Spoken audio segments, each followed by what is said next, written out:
And welcome back to Platonic Soul. I hope you've been well.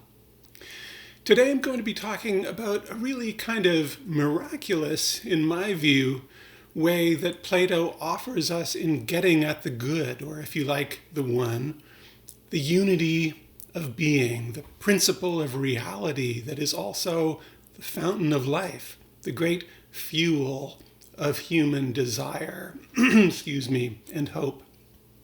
And I don't know whether to call this a teaser or a warning, but while I'm going to be drawing here from Platonic texts by Plato and texts from the Platonic tradition, I see a certain amount of what I'll be advancing here as original. At least, I haven't seen it expressed in secondary literature, so I'm hoping you'll find it interesting, and I'd certainly love to hear your thoughts. And I hope you can bear with me while I have a slightly raspy voice today. So you might remember lately we've been looking at this ladder of Eros offered to us by Diotima. And one thing we noticed was that it's not entirely clear exactly how we're supposed to climb up it. And a lot of that has to do with the role that the good, or if you like, the beautiful, yet another name for the one, really, plays in it. Some kind of knowledge or perhaps cognition, which strikes me as a somewhat broader term, of the absolute good or beauty is the ultimate goal. But it's also clear that this cognition has been there all along, guiding the process, and that it has to have been there in order for this ascent to happen. But how is this possible? On the one hand, Plato has told us that this good that we instinctively seek is something we have no certain knowledge of. And this is a key idea that the later tradition will expand on. It's one of the central messages of the great Enneads of Plotinus, that knowledge of the one is beyond human reason, beyond categories. So we can't climb the ladder simply by attempting to come to understand the good by thinking about it. This might seem to put us in a kind of tragic position, except that a crucial distinction is being made here. The tendency for the good or one to elude us does not make it illusory.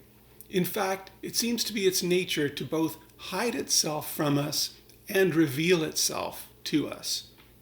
Or perhaps better put, it's our nature to both not know it and to know it. Plato, on the one hand, speaks of some kind of cognition of the good, and Plotinus, of course, mentions frequently in his writing this vision of the one. And we saw last time that Plotinus had some advice to offer for those wanting to attain this vision. But what he in fact suggested was kind of emptying the mind in that ultra-concise formula with which he closed one of his tractates. Take away everything. The problem that occurs to us with this kind of directive is that it seems to put us in a really kind of passive position, both as we're trying to make our way up the ladder and also as we look to getting to that final step.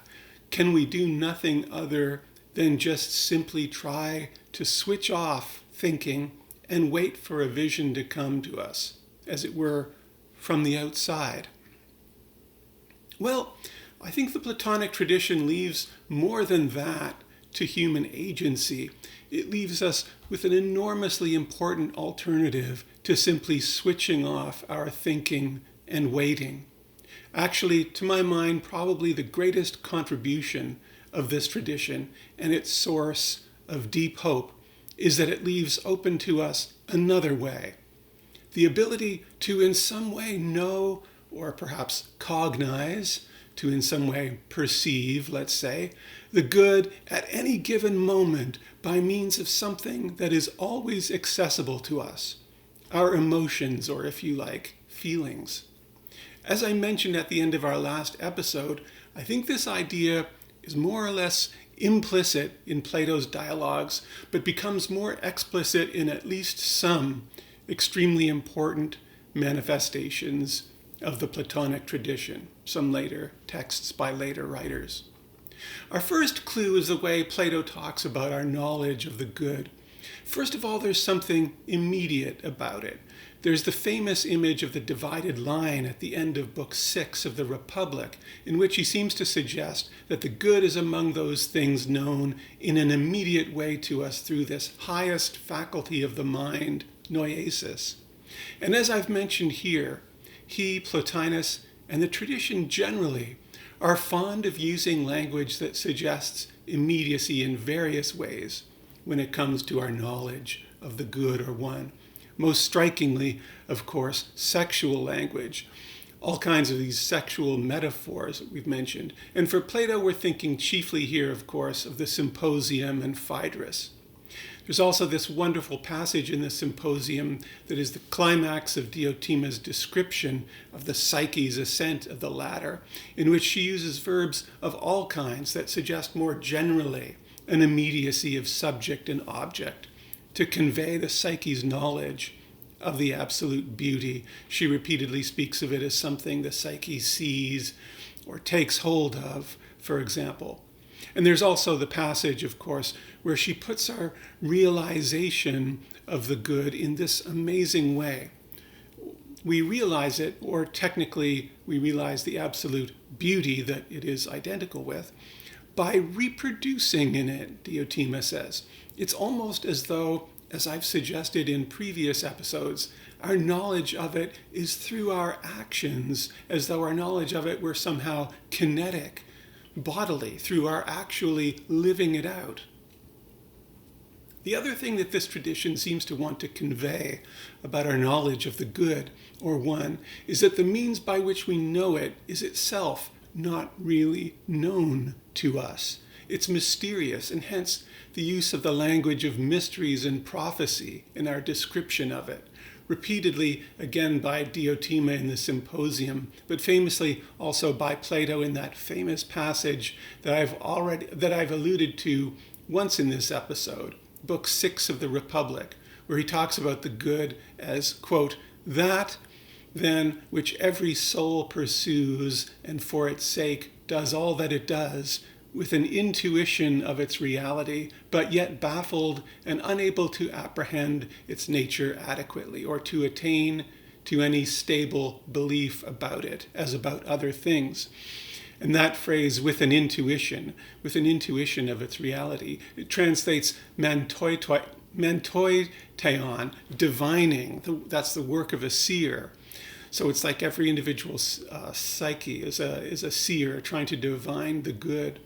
In other words, the way this knowledge of the good is formed is not known to us. It's just presented to us in signs and mysteries, appearing out of nowhere in a way just like those signs that the gods send our way. There's an immediacy to this knowledge, Plato seems to be telling us, that makes it higher than conceptual. And this idea of the psyche being by nature a seer is frequently expressed by Plato. You might remember we saw him say this in the Phaedrus also, that the psyche is a kind of seer. So somehow the psyche is capable of this you could call mantic or supra-rational knowledge of some things, including the good itself. So what could a supra-rational knowledge possibly be? I believe he's talking about a kind of cognition that manifests itself to us through emotion, or, if you prefer, feelings. And in recent decades, following this neuroscientist Antonio Damasio, as you may be aware, there's been this growing tendency to distinguish feelings, basically the mind's experience of emotions, you could say the ego's encounter with them, from emotions themselves, which are seen as basically about outward manifestation. And for people who like this distinction, I'm talking really about feelings. Now, of course, to say we can access a supra-rational knowledge through our feelings may sound unPlatonic in the most obvious way. Plato, in many places, including Book 5 of the Republic, and his Book 6, that should be, of the Republic, and his famous image of the line, talks about how knowledge based on sense is the least reliable, And I'll be answering this objection a little later. But first I want to explain the rationale for my own view. So at the heart of it is something I've mentioned before. This idea, which is also at the heart of Diotima's theory of eros, as she develops it in the Symposium, of eros in that wider sense of being not just one emotion among many, but rather the principle of human emotion. It's the fundamental motive force in the human psyche, and as such contains the possibility of all other emotion within it, a bit like white light contains the possibility of all other light, all these colors that can be split off from it through a prism. And this is then made explicit by some thinkers who took up the Neoplatonic tradition, including by some who may have never read Plato. I'm thinking in particular here of St. Augustine, whose knowledge of Platonism seems based on his readings of Latin translations of Plotinus. And not everyone would actually consider Augustine a Neoplatonist, as his Christian Platonizing would engender a separate branch from the pagan Neoplatonism that sprang from Plotinus, of course, via figures including Porphyry, Iamblichus, Proclus, and Damascus. Though the history of Platonism in the Middle Ages ends up becoming extremely complex, as Christian, both Eastern and Western in different ways, pagan, Muslim, and Jewish writings end up sort of cross-influencing each other. Anyway, in Augustine too, we have this idea of eros. Amor is the closest Latin translation of eros, and the word Augustine seems to most favor to denote it. But there's this idea of it as the principle of human motivation. He writes famously in Book 10 of his Confessions, for example, of how his amor, of which the absolute good or God, as Augustine, of course, prefers to express it, is the object. His amor is the weight of his psyche. It's the principle of its motion, of its activity. And in Book 14 of his City of God, Augustine writes more explicitly than we had seen in Plato about how the other human emotions reflect amor. This fascinating passage starts at the end of chapter 6 of that book, with Augustine, of Book 14 of the City of God, that is, with Augustine arguing against the poet Virgil's attribution of the cause of the emotions to the body alone. Augustine calls Virgil a spokesman for the Platonists here, but it seems he thinks he's not a good one, because the Platonists themselves, Augustine says, say that emotions can also come from a source within the psyche itself. And we see a little later in the next chapter what this source is. The attitude that the psyche takes at any given moment toward the object of its desire. That is to say, the nature of its apprehension of or relationship with the good at any given moment. He writes, quote, "An amour which strains after the possession of the loved object is desire, and the amour which possesses and enjoys that object is joy. The amour that shuns what opposes it is fear, while the amour that feels that opposition when it happens is grief." So here we have, as Diotima had suggested all those centuries earlier, without stating, something of that prism of daily life by which eros, passing through, is diffused or transmuted into the feelings that we experience. Augustine is really just giving us some examples. In reality, of course, we each have myriads of unique emotional experiences. Our inner lives consist of this constant flux of feeling. Much of it we're sort of semi-aware of because it's in a way happening in the background. We don't give it our whole attention because we may be concentrating on thinking or getting some task done. And the other important thing about feelings, of course, is that they're often not nearly as transparent as Augustine might seem to be suggesting here. Often we're baffled by what they seem to want, what they seem to mean or be calling us to do, sometimes to the point of overwhelming us in the form of anxiety, for example. And this, of course, is really what I've had in mind in this series when I've been talking about the dividedness of the psyche, its tendency to be baffled by itself, namely by its feelings. Now, today I'm in a way introducing the great key that would solve this dilemma, at least in my view. Because whether we understand them or not, the good as ultimate object of eros or amor and its principle must also in some way be the principle of our feelings. The good must manifest itself in some way in our feelings. How could eros, as motor of the psyche that will ultimately be satisfied only by the absolute good, motivate without in some way containing knowledge of the good and communicating in some way something of that knowledge? It works apparently by communicating to the ego in its own inarticulate speech how the psyche ought to react to the world if it wants to possess the good itself. And so feeling is actually rich, I think infinitely rich actually, with a kind of content about the good. It might be hard for us in this post-Cartesian era to get our heads around seeing feeling as content because it's immediate. It's not content that is conveyed by means of ideas, of thought, even though we naturally try to interpret it, to put it in our thoughts. But in itself, it is what it is, a phenomenon that just presents itself to the thinking ego. And it moves us because it conveys the good to us in these myriads of ways of which Augustine just gives a few examples. That this something we are enjoying is good, or that what we have been deprived of was good. And you'll also notice there's a kind of transcendent unity here also when we let feelings come to us. There's an immediacy with reality, a unity of subject and object that goes beyond thought. I tend to think this role of feeling in Plato's theory of love and desire, and actually in human happiness generally, is kind of massive. And so I imagine I'll be spending several episodes talking about it. But I think there's one especially important implication of it.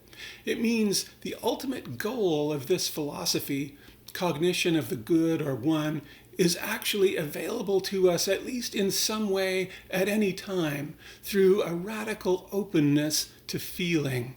This is important because this ultimate goal, the good, is also our guide in all our thinking, and therefore also our discernment of what we ought to do.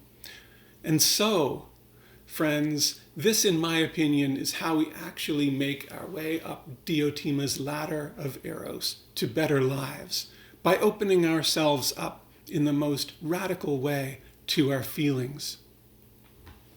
I mentioned a little earlier these medieval Christian Platonists who never read Plato, and I gave the example of Augustine.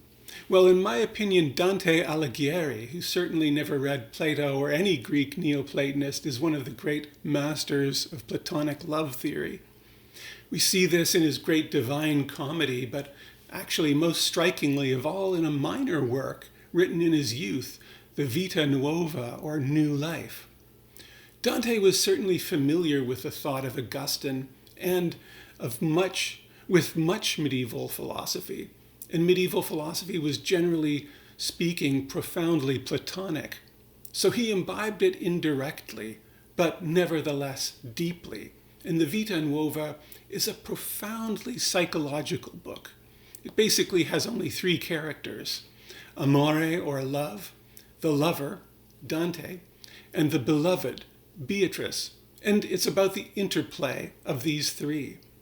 One of the things that makes it so amazing to read, and I think so baffling for many, is this insistent suggestion in it of the identity, or at least intimate association, of amore and God. Another is the clear presence in this book of that Platonic prism. The entire inner life of the lover is depicted as nothing other than his encounters of various kinds with amore and with the beloved. And it's all modifications or manifestations of this one all-powerful underlying principle. That's what his entire inner life is, just these different encounters with amore. And the great theme of the work is that amore becomes increasingly intelligible to the individual the more the individual, to borrow Plotinus's words, throws away everything. The less the individual tries to make the messages amore is sending him conform to expectation or convention, to reduce them to formulae or predetermined ideas, the more the individual instead tries to simply make himself radically open to it. And also, the more this happens, the more that object of amore takes on a Christ-like quality. In other words, the more that object reveals itself as the good itself, and the more reconciled the protagonist becomes with himself, and the more he is able to discern a path forward, to raise himself upward.